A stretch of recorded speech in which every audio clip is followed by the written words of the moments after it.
Room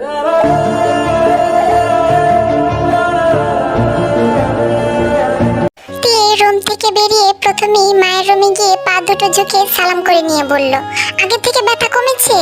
আয়ু মাথা হালকা ঝুঁকিয়ে বোঝালো, না। তের চেহারাটা মুহূর্তেই আবার মলিন হয়ে গেল। মাকে আশ্বস্ত করে বলল, চিন্তা করো না, ঠিক হয়ে যাবে মা।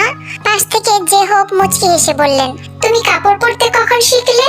তে একটু লজ্জা পেয়ে নিম্ন গলায় বলল, বাবা আমি একটু নিচ থেকে আসছি। হ্যাঁ অবশ্যই যাও, আজ প্রথম দিন, দোয়া করি সুন্দরভাবে তুমি সবার মন জয় করেই চলবে, সবার যত্ন নিবে। তে একদম নম্র মেয়ের মতো নিচের দিকে তাকিয়ে মাথা নেড়ে সম্মতি জানিয়ে রুম থেকে চলে যায়। নিজের পাশে হঠাৎ তেকে দেখে জিমিন একটু অবাক হয়ে বলল, এই কি করছিস সেখানে? তে আজ যেন লজ্জায় লাল হয়ে যাচ্ছে কারোর সাথে কথা বলতে। নিচের দিকে তাকিয়ে বলল, কি করতে হবে আমি কিন্তু কিছু জানি না, শিখিয়ে দিবি? জিমিন তের এমন ব্যবহার দেখে বলল, এভাবে কেন কথা বলছিস, কি হয়েছে বলতো? তে আরেকবার মুচকি এসে নিজের শাড়ির আঁচলটা দিয়ে চেহারার সামনে ধরে বলল, কোথায়, কিছু হয়নি তো। জিমিন এতক্ষণে খেয়াল করলো তের পরনে শাড়ি, সে তো ভুলেই গিয়েছিল তের বিয়ে হয়েছে সবে মাত্র। ও এতক্ষণে বুঝে আসলো এভাবে লজ্জা কেন পাচ্ছে মেয়েটা। ঢং বন্ধ করবি, তোর লজ্জা দেখে তো আমার নিজেরই লজ্জা লাগছে। তে কপাল কুঁচকে মুখের উপর থেকে শাড়িটা সরিয়ে বলল, এমন করছিস কেন, দেখিয়ে দে না কি করতে হবে। এখান থেকে যা, তোর কিছু করতে হবে না। তে জিমিনকে পাশ কেটে সামনে গিয়ে সবটা একবার দেখে নিয়ে বলল, সব একাই করে দিয়েছিস দেখছি, হয়েছে, এখান থেকে যাবি? এগুলো নিয়ে যাই টেবিলে। জিমিন বিরক্ত হয়ে বলল, উফ তে কি হয়েছে তোর বলতো? বউ কাজকর্ম বন্ধ কর, আর আমি সব করে নিয়েছি, পারলে গিয়ে বাবাকে ডাক। আচ্ছা আমি চাচাকে। এইটুকু বলতেই নিজের জিভে নিজেই দাঁত বসিয়ে দিয়ে বলল, চাচা জানকে এখন বাবা বলতে হবে? জিমিনের দিকে তাকিয়ে তে প্রশ্ন করলো। জিমিন এবার শব্দ করে হেসে বলল, তোর মাথাটা গেছে তে, বিয়ে হয়ে এক রাতেই সব গুলিয়ে ফেলেছিস দেখছি। তার শ্বশুরকে চাচা কেন বলতে যাবি? অবশ্যই বাবা বলবি, কিন্তু আমার তো লজ্জা করবে, কিভাবে ডাকবো রে? আহ তে তুই এবার বেশি প্রশ্ন করছিস দেখছি, চুপ থাক, মাথাটা খাস না, গিয়ে বসে পড়, আমি ডাকছি সবাইকে। পেছন থেকে জিসু বলে উঠলো, তা বিয়ের পরেই মানুষ কেন শাড়ি পরে রে? মাথায় ঢুকে না, আমাদের কপালে এই শাড়ি পরা মুহূর্তগুলো মেবি কখনো আসবে না। জিসুর কথা শুনে তে সেদিকে তাকিয়ে বলল, একদম বাজে কথা বলবি না। তা কোনটা বললে ভালো লাগবে? কাল ভাইয়ার সাথে কেমন এনজয় করেছিস সেটা জিজ্ঞেস করব? তোকে দেখে তো মনে হচ্ছে রাতটা একদম। এইটুকু বলতেই তের চেহারা আকাশ সমান লাজুকতায় ভরে ওঠে। জিমিন হু হু শব্দ করে হেসে উঠে বলল, তুই চুপ কর জিসু, আর ওটাকে লজ্জায় ফেললে এবার মনে হয় জ্ঞান হারিয়ে 4-5 দিনেও উঠবে না লজ্জায়। দুজনেরই এত যা তা কথায় তে আর এক সেকেন্ডও না দাঁড়িয়ে রান্নাঘর ছেড়ে গিয়ে সামনের সোফায় বসে পড়লো। সবাই খাবারে মনোযোগ দিয়েছে। জিমিন প্রথমবার নিজের হাতে সমস্তটা রান্না করেছে, বেশ কয়েক পদের নাস্তা তৈরি করেছে। নামজুন প্রশংসা করে বললেন, সবগুলো খাবারই খুব ভালো হয়েছে। সুগা মিনিট কয়েক আগে এসে খাবার তুলেছে মুখে, মাত্রই জেনেছে জিমিন এসব বানিয়েছে। কথাটা শুনেই ভালোভাবে একবার তাকালো সবগুলো রেসিপির দিকে, কিছু বলতে চেয়েও আটকিয়ে যায় জিমিনের মা বাবাকে দেখে, তাই শুধু একবার জিমিনের দিকে তাকালো মুগ্ধ নয়নে। জিমিন দাঁড়িয়ে সবার কার কি লাগবে পরিবেশন করে দিচ্ছে। তেও চেয়েছিল কিছু করতে জিমিনের সাথে, কিন্তু জিমিন দেয়নি, জোর করে বসিয়ে দিয়েছে চেয়ারে। সবার সামনে তখন কথা বাড়াতে পারেনি তে, এটা নিয়ে জিমিনের উপর খুব মুখ ভার করে কয়েকবার তাকিয়েছে, কিন্তু তে বারবার উপরে তাকাচ্ছে, অপেক্ষা করছে হয়তো কারো জন্য। তে মুখে খাবার তুলছে না দেখে পাশ থেকে নামজুন বললেন, কি হয়েছে মামুনি, খাচ্ছ না কেন? তে নামজুনের কথায় মাথা ঘুরিয়ে সেদিকে তাকায়। হ্যাঁ খাচ্ছি তো। কথাটা বলে খাবারে হাত রেখে আবারও একবার উপরের দিকে তাকায়, সঙ্গে সঙ্গে মনটা আবারও খারাপ হয়ে যায়। তাই আর অপেক্ষা না করে সবার সাথে তাল মিলিয়ে মুখে লোকমা তুলতেই আওয়াজ ভেসে আসলো, নিজেই তো বলে আসলি যে না আসলে খাবার খাবি না, তা এখন কি করছিস? তোর কথা তো দেখছি কোনোই মূল্য নেই। উক্ত কথাটি সকলেরই কর্ণে পৌঁছায়। মাথা ঘুরিয়ে পেছনে তাকাতেই চোখে পড়লো জাংকুককে। শরীরে ডিপ রেড রঙের শার্ট, প্রথমবার এই রঙের শার্ট জাংকুকের পরনে। ফর্সা শরীরটা যেন ঈর্ষা করে প্রশ্ন তুলছে, এটা কেন পরেছিস? বুঝতে কষ্ট হচ্ছে, তুই ন্যাচারাল সুন্দর নাকি এটা পরার কারণে সুন্দর হয়েছিস? তে একবার আর চোখে সবার দিকে তাকায়, না সবার নজর ওনার দিকেই। কথাটা ভেবে মুচকি হেসে আবারও জাংকুকের দিকে তাকায়। জাংকুকের দৃষ্টি একদিকে নিবদ্ধ আছে। কি হলো বল, মিথ্যা বলা কবে থেকে শুরু করলি? বলেছি না আমার সাথে মিথ্যা বলার সাহস দেখাবি না। তে এবার এক ঢোক গিলে বলল, আসুন না, আমি তো অপেক্ষা করেছিলাম কিন্তু আপনি তো আসেননি, তাই ভেবেছি আসবেন না হয়তো। তের উত্তর শুনে জিমিন, সুগা, মোট কথা আসনে সবাই একটু অবাক চোখে তাকায় তের দিকে। তারই মধ্যে জাংকুক ঠিক তের চেয়ারের পেছনে এসে বলল, একটু অপেক্ষা করতে পারিসনি, আর যেন কথার খেলাফ করতে না দেখি। কথাটা বলে জাংকুক কপাল কুঁচকে চারিদিকে একবার তাকায়, বিরক্তি নিয়ে বলল, উঠে দাঁড়া। জাংকুকের কথার মানেটা কারো বোঝার সাধ্য হলো না। তুমি কি একসাথে ব্রেকফাস্ট করবে সব সময়, অথবা এখন থেকে বাড়িতেই? নামজনের প্রশ্ন শুনেও জাংকুক নামজনকে শেষ করতে না দিয়ে তের দিকে তাকিয়ে একটু ধমকিয়ে বলল, উঠতে বলেছি না। তে একটু কেঁপে ওঠে। সবার সামনে আজকেও এমন করে ধমকিয়ে কথা বলা একদম উচিত হয়নি ওনার। আমি তো আর ইচ্ছে করে খেতে চাইনি, তাই বলে এভাবে খাবার মাঝে উঠিয়ে দিবেন? কথাটা মনে মনে ভেবে মুখটা কালো করে উঠে দাঁড়িয়ে বলল, আমার শেষ হয়নি তো। জাংকুক চুপচাপ তের ডান হাতটা ধরে চেয়ারটা একটু পেছনে এনে তেকে সেখান থেকে একটু সাইড করে নিয়ে নিজে বসে পড়লো। সবাই শুধু জাংকুকের কাজগুলো দেখে যাচ্ছে, তাছাড়া কি বা বলবে?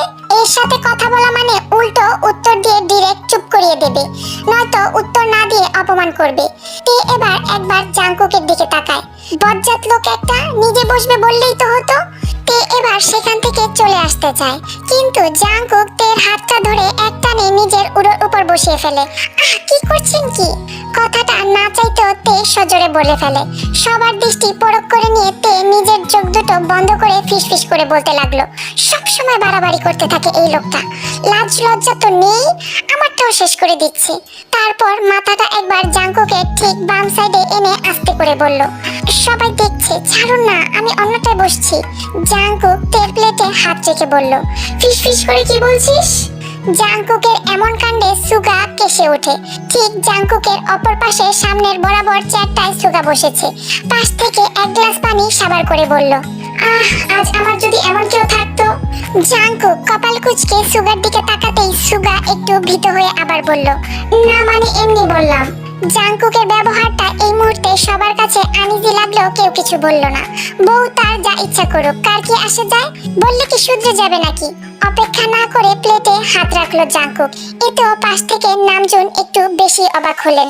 যে ছেলে নতুন প্লেট ছাড়া খায় না, সে অন্যজনের খাবারে হাত, কিন্তু নিজের ভেতরের ভাবনা ভেতরেই রাখলেন। প্রথমে লোকমাটা তের দিকে ধরে। তে বারবার নিজের দৃষ্টি চারিদিকে করছে। কে কি ভাবছে এসব ভাবতে ভাবতে তের মাথাটা ছিঁড়ে যাচ্ছে পুরো, কিন্তু কারো দৃষ্টি এই দিকে নেই। সবাই নিজেদের খাবারে ব্যস্ত দেখে তে জাংকুকের হাত থেকে খাবারটা মুখে তুলে আবারও ইশারা করে বোঝায় ছেড়ে দিতে, কিন্তু জাংকুক এসবে হেলদুল করলো না। একটু করলেই তো বসিয়েছে, এমন করার কি আছে? সবাই নিজেদের খাবারে ব্যস্ত হলেও সুগা পরপর জাংকুকের দিকে তাকাচ্ছে আর মিটিমিটি হাসছে। সুগার এই জিনিসটা জিমিনও খেয়াল করেছে তখন থেকে। ভাইয়া তেকে এভাবে খাইয়ে দিচ্ছেন, তাতে এমন করে হাসার কি আছে? আশ্চর্য। তাই আবারও জাংকুকের দিকে তাকিয়ে বোঝার চেষ্টা করলো, কিন্তু কিছুই মাথায় ঢুকলো না। সুগা এবার জিমিনের দিকে তাকায়। দু চোখ এক হতেই সুগা দু ঠোঁট মিলিয়ে গোল করে ফ্লাইং কিস ছড়ে জিমিনের দিকে। জিমিন সঙ্গে সঙ্গে কাশতে শুরু করে। জিমিনের মা বলল, কি হয়েছে? নাও পানি খাও। মেয়ের দিকে পানি এগিয়ে দিলেন। মায়ের পাশে দাঁড়িয়ে আছে জিমিন। লোকটা এমন কেন? মাঝে মাঝে কি হয় এদের? মানুষ চোখে লাগে না এদের? দ্বিধাহীন নিজেদের কাজ করে। এই দুই ভাই দেখছি একই টাইপ। কথাটা ভেবে মায়ের হাত থেকে পানি নিয়ে সেটা মুখে নেয়। ওনার দিকে তাকাতে গেলাম কেন? না তাকালে তো এমন করতে পারতো না। জিমিনের হুশ উড়ে যাচ্ছে আকস্মিক সুগাকে এমন করতে দেখে। না চাইতেও আবার সুগার দিকে চোখ চলে যায়। এবার সুগা মুচকি হাসি দিয়ে চোখে জাংকুকের দিকে কিছু একটা ইশারা করলো। জিমিনের বোঝার বোধগম্য হলো না, তাই জাংকুকের দিকে তাকিয়ে না বুঝে আবার সুগার দিকে ইশারা করে ভ্রু কুঁচকিয়ে প্রশ্ন তুলে। সুগা কপাল কুঁচকে চারিদিকে একবার তাকিয়ে বাম হাতে নিজের ঠিক গলার নিচ বরাবর বৃদ্ধাঙ্গুল দিয়ে ঘষে জাংকুকের দিকে ইশারা করে। জিমিনের এবারও বুঝতে অসুবিধা হয়, কিন্তু নিজ জায়গা থেকে তে সুগা আর জিমিনের বিষয়টা খেয়াল করেছে মাত্রই, যখন সুগা নিজের গলাতে দেখে আবার জাংকুকের দিকে তাকালো। কেমন যেন খটকা লাগলো বিষয়টা তের কাছে। কি বুঝাতে চাইলো? তাই একবার নিজেও সেই দিকে তাকায়। আবারও নিজেই লজ্জায় পড়ে যায়। উনি কি আজ নিজেকে একবারও আয়নাতে দেখেনি? ও গড, কেন আসতে বললাম? দোষটা তো আমারই। এক হাতে নিজের চোখের উপর হাত রেখে জাংকুককে কিছু বলতে চায়, কিন্তু কোন মুখে কিভাবে সেটা বলবে? একটা নয়, দুটো নয়, পুরো 3টা কামড়ের দাগ বসে আছে সেখানটায়। জাংকুকের দিকে তাকাতে গিয়ে তেকে এমন করতে দেখে সুগা এবার হু হু করে নিজে নিজেই হেসে দেয়। বুঝতে বাকি নেই তেও যে খেয়াল করেছে বিষয়টা। এবার সুগার দিকে প্রশ্ন এঁকে কয়েক জোড়া চোখ সুগার দিকে তাকিয়ে কারো তোয়াক্কা না করে সুগা নিজের কাজে বিদ্যমান হেসেই যাচ্ছে। পাশ থেকে মিঙ্গু বলল, নিশ্চিত তোকে ভূতে কিলিয়েছে, কি হয়েছে বলবি? একা একাই হেসে যাচ্ছিস। সুগার এমন অবস্থায় জাংকুক বেশ খানিকটা বিরক্ত হয়ে তে ডিস্টার্ব হচ্ছে কিনা সেটা দেখার জন্য তের দিকে তাকাতেই তেকে নিজের চোখের উপর দু হাত রেখে চেপে ধরে থাকতে দেখে বোঝার চেষ্টা করলো, কিন্তু জাংকুকের মাথায় ঢুকলো না। এভাবে লজ্জা পাচ্ছে কেন হঠাৎ করে তার বউ? এখানে বসিয়েছি, এতে তো এমন করে লজ্জার কোনো বিষয় না। জাংকুক তেকে কিছু জিজ্ঞাসা করবে তার আগেই সুগা বলে উঠলো, ভাই তেমন কিছু না, তুই খাবার শেষ কর জলদি, নয়তো তোর তে আমার নতুন ভাবি শেষ হয়ে যাবে একদম। সুগা তখন থেকে এমন অদ্ভুত আচরণটা জিমিনকে সত্যি আকৃষ্ট করেছে। কি হয়েছে ভালোভাবে বোঝার চেষ্টা করে। জাংকুকের দিকে তীক্ষ্ণ দৃষ্টি ফেলতেই কয়েক সেকেন্ডের মধ্যেই বুঝতে বাকি নেই। জিমিন এবার নিজেও লজ্জায় পড়ে গেল, তাই সুগার দিকে তাকানোর সাহস পাচ্ছে না।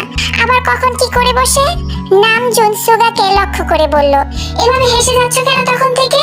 এখানে হাসার কি আছে? তার বউ যেভাবে ইচ্ছে সেভাবে যেখানে ইচ্ছে সেখানে বসাবে।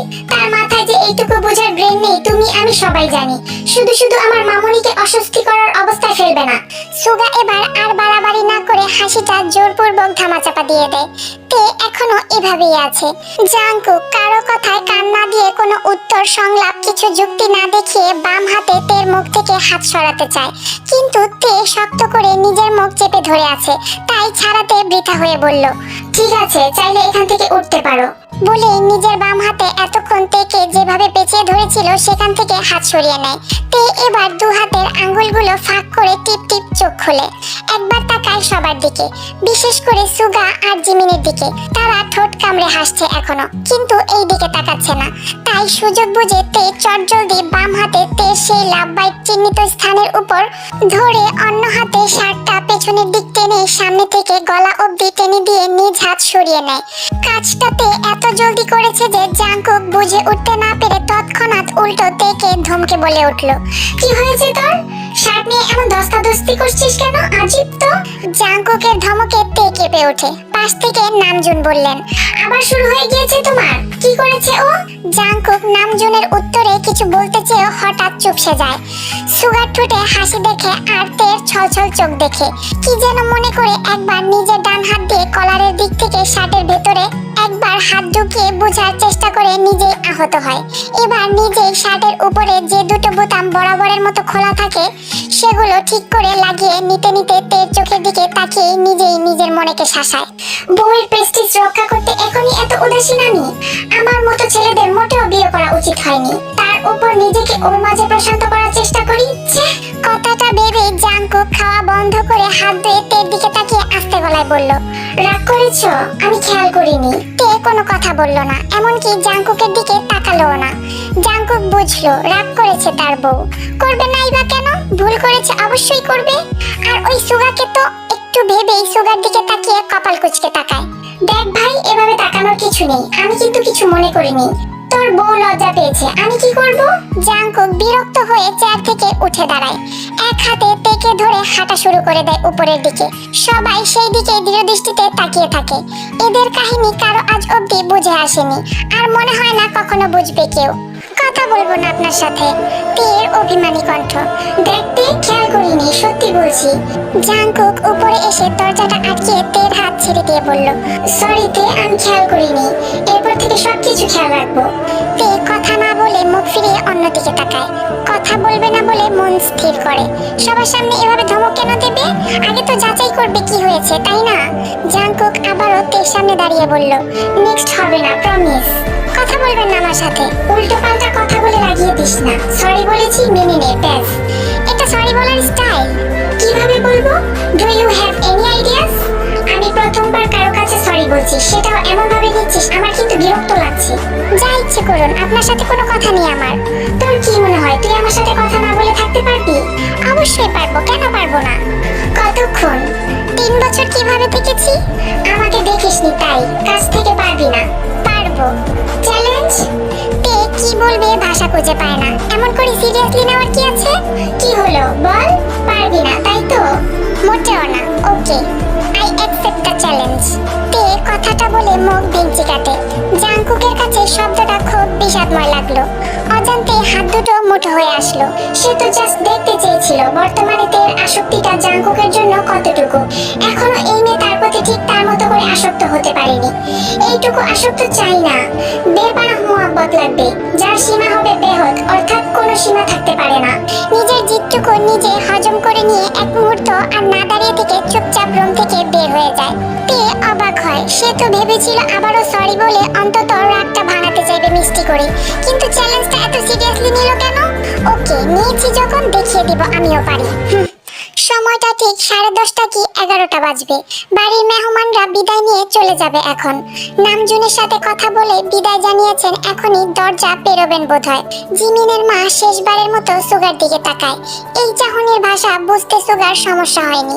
সেই দিন সুগা ফিরে যাওয়ার পর জিমিনের মা কায়ের কথা জিজ্ঞেস করাতে সুগা মিথ্যে কথা বলে কাটিয়েছিল। বলেছিল জাংকুকের সাথে কথা বলতে পারেনি, অন্য সময় বলবে। তাই এই মুহূর্তে তিনি রুম ছাড়ার আগে সুগার দিকে তাকায়। সুগাও দু চোখের পাতা এক করে বোঝায় ঠিক আছে, কথা বলবে। কিন্তু এমন সময় উপর থেকে জিমিনকে রেডি হয়ে নিচে নামতে দেখে বোঝার চেষ্টা করে সবার সাথে কি চলে যাবে নাকি। হলো সেটাই। নামজুনকে সালাম করে বলল, বাবা আসছি, ঠিক মতো নিজের যত্ন নিও, ঠিক আছে? তুমি যদি কিছুদিন থেকে যেতে। আসবো তো, কিন্তু এক্সাম সামনে, অনেকদিন হয় কিছু পড়া হয়নি বাবা। ঠিক আছে, ভালোভাবে পড়াশোনা করো, ঠিক আছে? সময় পেলে চলে আসবে। এরই মধ্যে জিমিনের বাবা বলে উঠলেন, নামজুন, আমি মনে করি এভাবে এত বেশি না আসলেই ভালো হবে। আমি কি বোঝাতে চেয়েছি তুমি অবশ্যই বুঝেছো। সামনে থেকেও স্বামী স্ত্রী ভালোভাবে চলার চেষ্টা করলেও ভেতরটা কিরকম আহত হয়ে থাকে তা নিশ্চয়ই বুঝো। আমার মেয়ের বেলায় আমি চাই না তার কষ্ট হোক, যতই নিজেকে মানিয়ে নিক। একজন মেয়ের জন্য বিষয়টা খারাপ লাগারই কথা। আমি কিন্তু সুগা বাবাকে মোটেও কিছু বলতে চাচ্ছি না, কারণ তারও দোষ নেই, কারণ সবসময় তো সত্যি বোনের। এইটুকু বলতে পাশ থেকে সুগা বলে উঠল, বাড়ির বউ বাড়িতে আসবে না, তাহলে কোথায় থাকবে? বাপের বাড়ি? আমি কিন্তু জিমিনকে খুব বেশি দিন ওই বাড়িতে আর থাকতে দিচ্ছি না, বলে দিলাম। আর ওটাকে কোন দিক দিয়ে বোন মনে হয়? বউকে বোনের জায়গায় কিভাবে বসাবো? আশ্চর্য তো। কথাগুলো একশ্বাসে বলে জিমিনের কাছে গিয়ে ওর হাত ধরে নিচের দিকে নিয়ে এসে বলল, আবারও না বলে লাফিয়ে চলে যাচ্ছিস? মাথা কি সবটাই ব্রেনলেস? সেদিন কি বলেছিলাম মনে নেই? এই তুই বলতো, আমার কথা কি তোর মাথায় ঢুকেছিল, নাকি সবটা বের করে দিয়েছিস? আর কিভাবে বলতে হবে তোকে? জিমিন সুগার এমন একটু উঁচু আওয়াজের কথায় ভয় পায়, কাপা গলায় বলল, বাবা বলেছে একসাথে চলে যেতে, তাই বলে আমাকে না জানিয়ে হুট করে যাবার সিদ্ধান্ত নিবি? সুগার এ ধরনের কথায় যথেষ্ট অবাক প্রকাশ পেয়েছে সবার চেহারায়। দুজনের কথা শুনে মনে হচ্ছে এরা আগে থেকেই সম্পর্ক ঠিক করে বসে আছে, কিন্তু আপাতত কেউ শিওর না। তাই জিমিনের মা আগে থেকে প্রশ্ন করলো, তুমি ঠিক কি বলছো? আর আমার মেয়ে এখানে থাকবে কেন? সুগা, তোমরা কি কথা বলছো একে অপরের সাথে? পাশ থেকে নামজুন বললেন, সুগা, তোমাদের কথা শুনে মনে হচ্ছে না যে তোমরা একে অপরের প্রতি বিরক্ত?